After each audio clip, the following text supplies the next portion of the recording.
Yeah, so before obviously we said we had that kind of like figure eight kind of going in it and back over the top. So almost reliant on having to go back almost too far on the inside, going back and then across the line to then rely on that movement there. Okay, so that movement there where your hands are here to over there, for me, just too inconsistent. And what will happen is 7, 8, 9 times out of 10 you look a good shot, but the 1 or 2 times you don't, it's one of them somewhere or a big old block out to the right there. Okay, so and you don't want to be feeling when you've hit a duck hook. The next one you got to try to hang on to it. Yeah.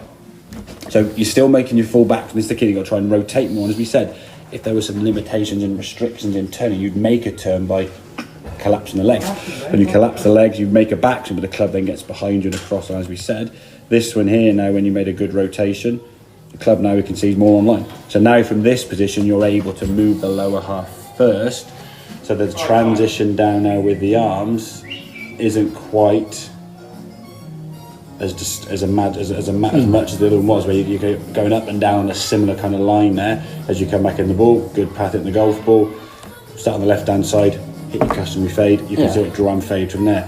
When it was going in here that way, it's just too much movement. Yeah. Now again, you went back way on the inside there, so actually this amount of movement back kind of helped you to some extent. But because you're over the top relative to what you did, when you come back to the golf ball, the face now is left open, ball starts right and just disappears off to the right. Then the next, and you're like, okay, I'll just try and flick my hands out more. We don't want to be over. We don't want to release at 120%. We don't want to try and hang on to 80% release. You want a full free release of that club and not fear where it's going to go.